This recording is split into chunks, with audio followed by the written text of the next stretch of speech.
Selamat pagi anak-anak. Selamat bertemu kembali dengan Ibu Rita dalam PJJ tematik. Tema yang kedua, udara bersih bagi kesehatan. Hari ini Rabu 25 Agustus 2021. Bagaimana kabar kalian anak-anak? Ibu berharap kalian semua dalam keadaan sehat ya, segar dan siap untuk mengikuti pembelajaran pagi ini.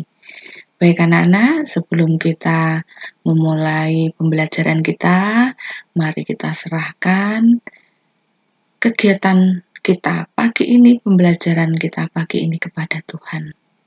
Dalam nama Bapa dan Putra dan Roh Kudus. Amin. Tuhan Allah Bapa kami mengucap syukur dan terima kasih atas rahmat yang melimpah yang Kau berikan pada kami.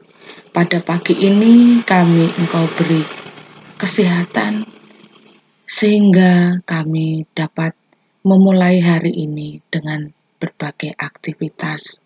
Terutama pagi ini kami akan mulai belajar bersama dengan teman-teman dan ibu guru kami secara virtual.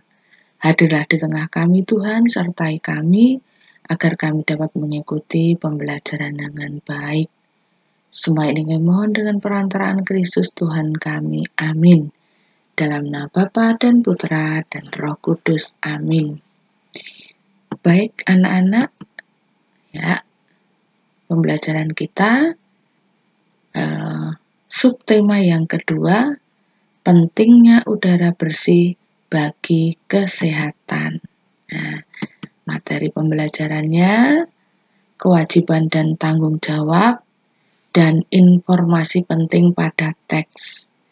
Informasi penting pada teks ini sifatnya memperdalam karena pada pertemuan yang lalu ini sudah Ibu berikan dan kalau melihat hasilnya kurang maksimal, maka mohon dengan sangat anak-anak untuk dapat mengikuti proses pembelajarannya dengan baik. Baik, kita akan melihat dulu kompetensi dasarnya. Ya, masih sama. KD 3.2 memahami hak, kewajiban dan tanggung jawab sebagai warga negara dalam kehidupan sehari-hari. KD 4.2 menjalankan hak, kewajiban dan tanggung jawab sebagai warga masyarakat dalam kehidupan sehari-hari. Untuk muatan bahasa Indonesianya, KD 3.2 mengklarifikasi informasi yang didapat dari buku ke dalam aspek apa, di mana, kapan, siapa, mengapa, dan bagaimana. KD 4.2 menyajikan hasil klarifikasi informasi yang didapat dari buku yang dikelompokkan dalam aspek apa, di mana, kapan, siapa, mengapa, dan bagaimana menggunakan kosakata baku.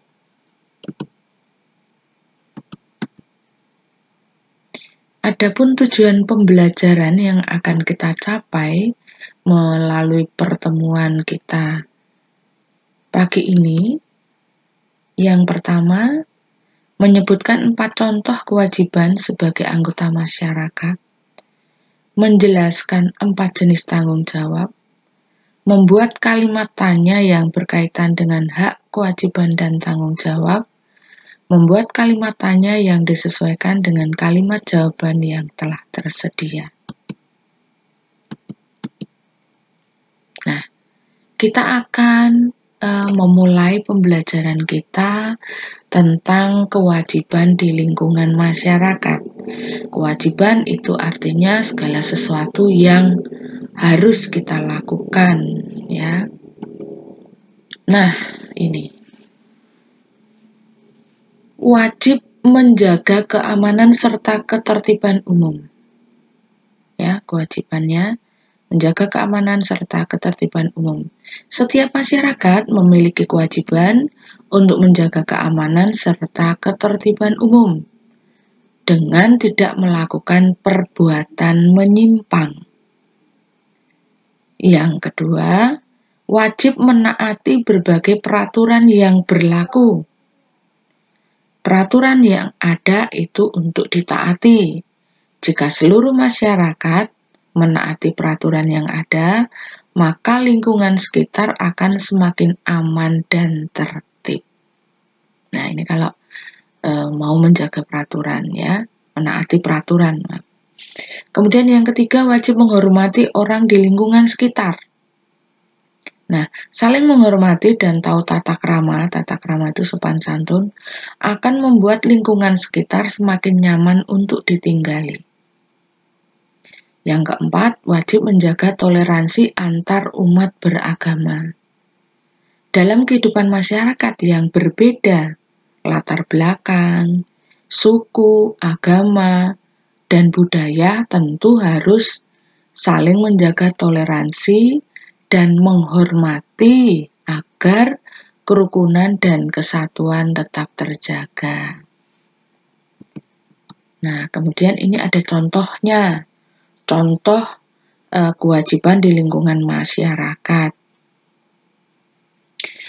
Yang pertama, wajib membayar iuran pemakaian listrik setiap bulannya. Nah, ini kan semua wajib membayar iuran pemakaian listrik ya, tidak terkecuali, namanya kita sudah memakai harus membayar ya. Kemudian yang kedua, menjaga sopan santun ketika bertemu tetangga di lingkungan sekitar ya. Menjaga sopan santun, bisa bertegur sapa ya. Kemudian wajib menggunakan helm atau sabuk pengaman saat berkendara. Nah, ini namanya tertib lalu lintas ya. Juga tidak boleh mengebut ya dalam melajukan kendaraannya, kemudian melihat tanda-tanda lalu lintas. Nah, itu juga termasuk kewajiban para pengendara ya, pemakai jalan.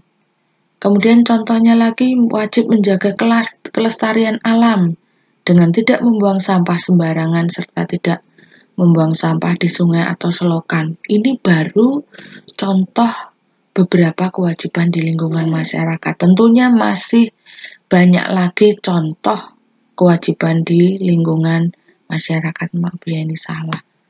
Masyarakat kelebihan A. Baik, selanjutnya kita membicarakan tentang tanggung jawab.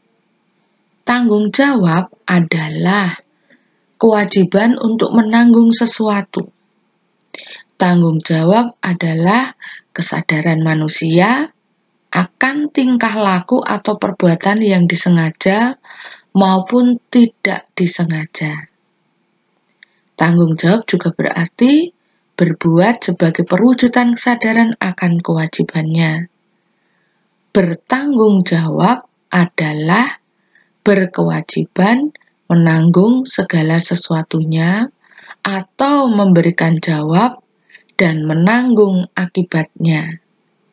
Tanggung jawab merupakan perwujudan kesadaran akan kewajiban. Melaksanakan kewajiban berarti kita telah melaksanakan tanggung jawab. Nah, ya, intinya tanggung jawab itu suatu kesadaran untuk melakukan kewajibannya, ya, berani menanggung segala sesuatu, itu namanya tanggung jawab, ya.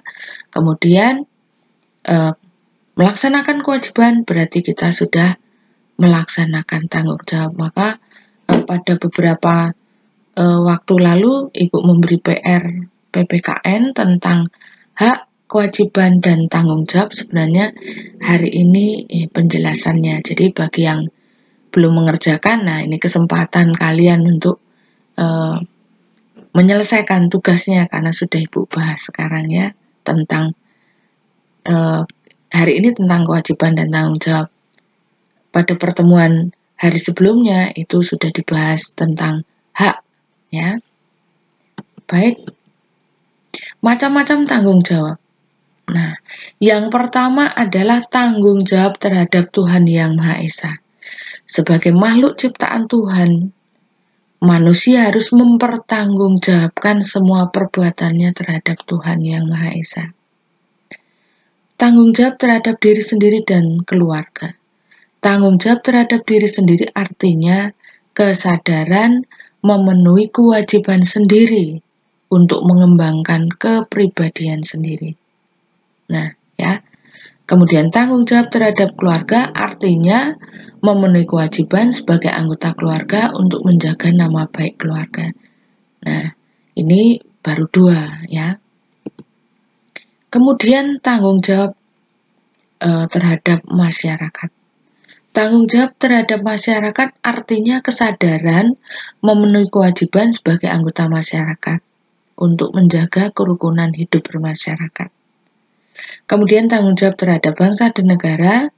Tanggung jawab terhadap bangsa dan negara artinya kesadaran memenuhi kewajiban sebagai warga negara untuk terciptanya kehidupan bernegara yang aman, tertib, demi terwujudnya keutuhan negara. Jadi, tanggung jawab kita itu ada tanggung jawab terhadap Tuhan, tanggung jawab terhadap diri sendiri, keluarga, masyarakat, bangsa, dan negara. Ini macam-macam tanggung jawab.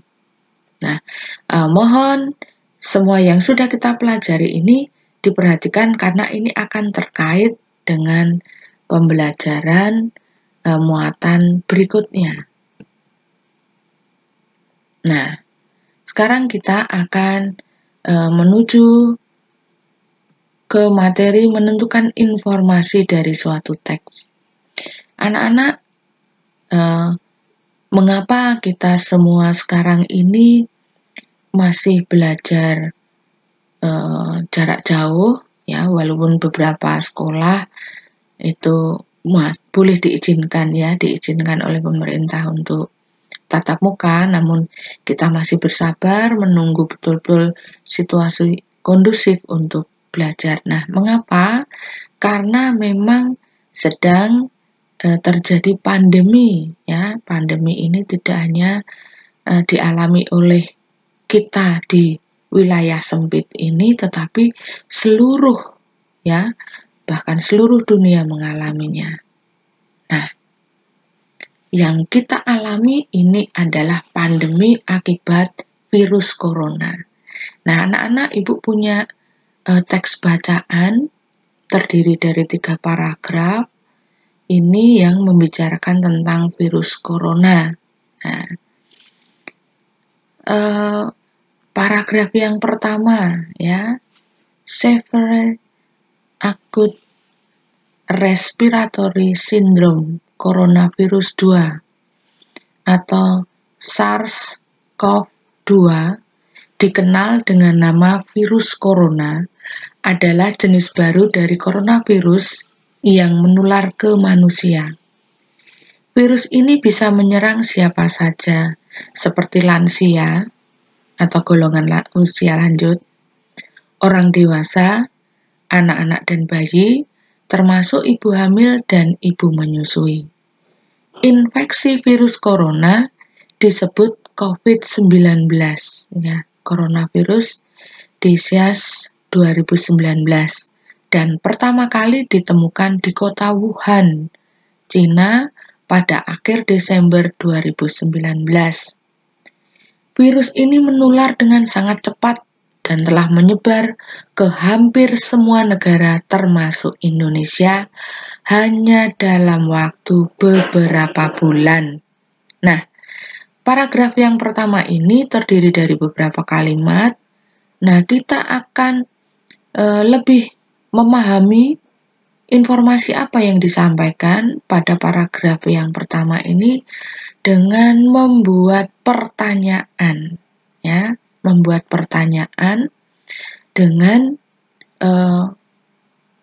jawabannya ada pada paragraf ini. Coba kalian perhatikan.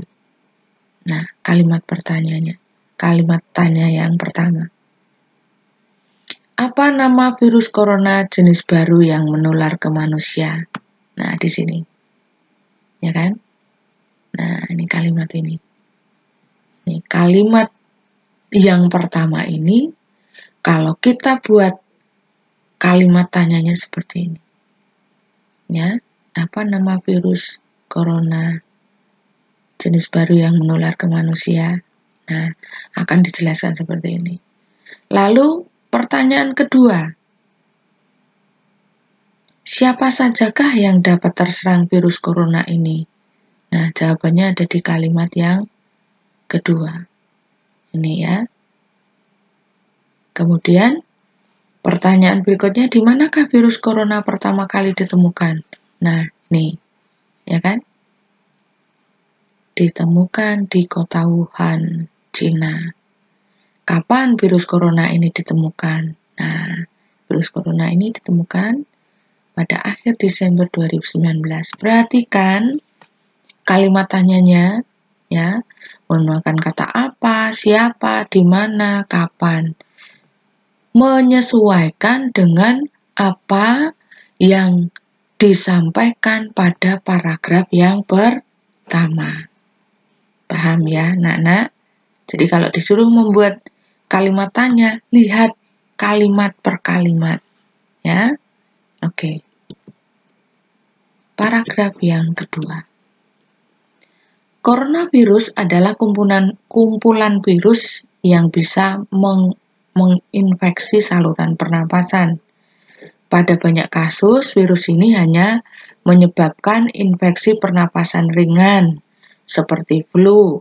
Namun, virus ini juga bisa menyebabkan infeksi pernapasan berat, seperti infeksi paru-paru atau disebut pneumonia. Virus ini menular melalui percikan dahak atau yang disebut droplet dari saluran pernapasan, misalnya ketika berada di ruang tertutup yang ramai dengan sirkulasi udara yang kurang baik atau kontak langsung dengan droplet. Ya. Nah, bagaimana pertanyaan untuk paragraf yang kedua? Perhatikan. Nah, kita lihat dari kalimat pertama. Ya. Apa yang dimaksud dengan coronavirus? Nah, ini jawabannya ini. Lalu, apa akibat yang ditimbulkan oleh coronavirus? Tinggal menyebutkan saja, ya. Mengakibatkan infeksi ringan seperti flu. Bisa juga menyebabkan infeksi pernapasan berat seperti infeksi paru-paru. Ya. Bagaimana cara penularan coronavirus? Nah, ini penjelasannya sepanjang ini. Kalau bagaimana itu biasanya agak panjang lebar ya. Virus ini menular melalui percikan dan seterusnya sampai ke sini. Ini bagaimana cara penularan coronavirus. Ya, tiap kalimat bisa kita buat kalimat tanyanya. Tentu memilih kata-kata yang kata tanya yang sesuai. Kita lanjutkan dengan paragraf yang ketiga. Nah, gejala awal infeksi virus corona atau COVID-19 bisa menyerupai gejala flu, yaitu demam, pilek, batuk kering, sakit tenggorokan, dan sakit kepala. Setelah itu, gejala dapat hilang dan sembuh atau malah memberat. Penderita dengan gejala yang berat bisa mengalami demam tinggi, batuk berdahak, bahkan berdarah, sesak napas, dan nyeri dada. Gejala-gejala tersebut muncul ketika tubuh bereaksi melawan virus corona.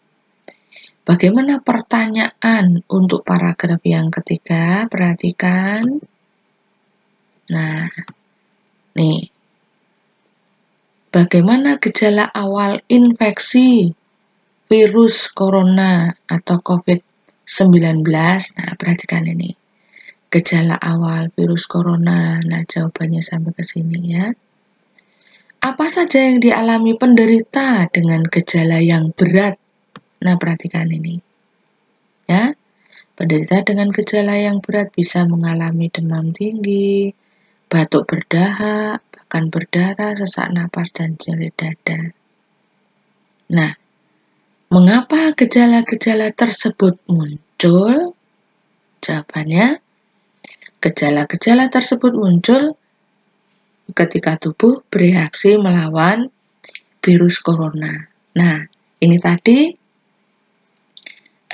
kalimatannya berdasarkan teks yang ada pada paragraf yang ketiga. Anak-anak, tanggal 16 Agustus kalau tidak salah, Ibu sudah memberikan kata tanya adik Simba ya dengan kegunaannya. Ibu harap dipelajari dengan sungguh karena Ibu tunggu-tunggu ternyata untuk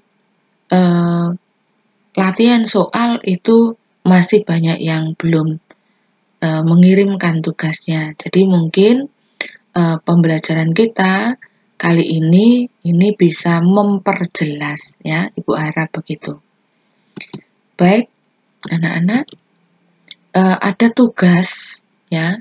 Tugas kalian membuat kalimat tanya, masih membuat kalimat tanya, namun kalian harus mengambil dari materi tentang hak, kewajiban, dan tanggung jawab. Nah, Ibu di awal tadi sudah menyampaikan kewajiban dan tanggung jawab. Untuk hak, ini sudah disampaikan pada pembelajaran tematik hari Selasa. Maka kalian bisa melihat kembali materinya, lalu kalian akan membuat kalimat tanya yang berkaitan dengan hak, kewajiban, dan tanggung jawab. Nah, sesuaikan dengan jawaban yang telah disediakan. Nah, Ibu telah menyediakan jawabannya. Ini jawabannya. Kalian merumuskan kalimat tanyanya. Nah, ini ya. Semua warga negara Indonesia berhak mendapatkan akses pelayanan dalam berbagai bidang yang memadai. Ada kata berhak, berarti kalian silakan lihat materi tentang hak. Nah, kemudian yang kedua, agar semua warga negara dapat hidup dengan aman dan nyaman. Nah, ini juga silakan kalian lihat materinya. Kemudian nomor 3, wajib menggunakan helm atau sabuk pengaman saat berkendara, berarti ini materi wajib. Kemudian dalam kehidupan bermasyarakat yang berbeda latar belakang, suku, agama, dan budaya harus saling menjaga toleransi dan menghormati. Kemudian berbuat sebagai perwujudan kesadaran akan kewajibannya. Silakan kalian melihat materi yang terkait dengan hak, kewajiban, dan tanggung jawab. Ini jawabannya. Silakan buat kalimat tanyanya. Anak-anak cukup membuat kalimat tanyanya saja, ya. Tidak perlu menuliskan jawabannya supaya tidak banyak yang ditulis. Gitu ya, anak-anak, cukup jelas ya. Baik. Nah, kita sudah selesai pembelajaran hari ini. Apa yang dapat kita simpulkan pada pertemuan kita kali ini? Yang pertama, sebagai anggota masyarakat, ada kewajiban-kewajiban yang harus kita lakukan, ya. Ada juga menyangkut sebuah peraturan, ya. Itu perlu kita taati. Nah, semua kewajiban tersebut kita lakukan dengan penuh tanggung jawab. Kemudian, untuk membuat kalimat tanya, gunakan kata tanya yang tepat. Perhatikan penggunaan kata tanya dalam kalimat ya. Jadi harus tahu kegunaan kata tanya itu supaya yang kalian buat kalimatnya tepat. Oke, anak-anak. Demikian ya pembelajaran kita hari ini. Terima kasih anak-anak sudah mengikuti pembelajaran dengan baik. Mohon tugas-tugas dikerjakan, dikirimkan, diusahakan, bisa tepat waktu, supaya tugas-tugasnya tidak menumpuk. Silakan anak-anak mengerjakan sesuai dengan petunjuk yang diberikan oleh Ibu Guru. Baik anak-anak, mari kita tutup pembelajaran kita dengan berdoa. Dalam nama Bapa dan Putra dan Roh Kudus. Amin. Tuhan Allah Bapa kami mengucap syukur dan terima kasih karena kami boleh menyelesaikan pembelajaran kami pagi ini. Semoga apa yang kami pelajari dapat kami terima dengan baik, sehingga menambah wawasan kami, ilmu kami, agar pemikiran kami semakin maju. Tuhan, semoga apa yang kami pelajari juga membuat kami paham dan dapat menyelesaikan tugas-tugas kami dengan baik. Semua ini kami mohon dengan perantaraan Kristus Tuhan kami. Amin. Santo Carolus Borromeus, doakanlah kami. Bunda Elizabeth, doakanlah kami. Bunda Maria Bintang Samudra, doakanlah kami. Dalam nama Bapa dan Putra dan Roh Kudus. Amin. Terima kasih anak-anak. Sampai jumpa kembali pada PJJ selanjutnya.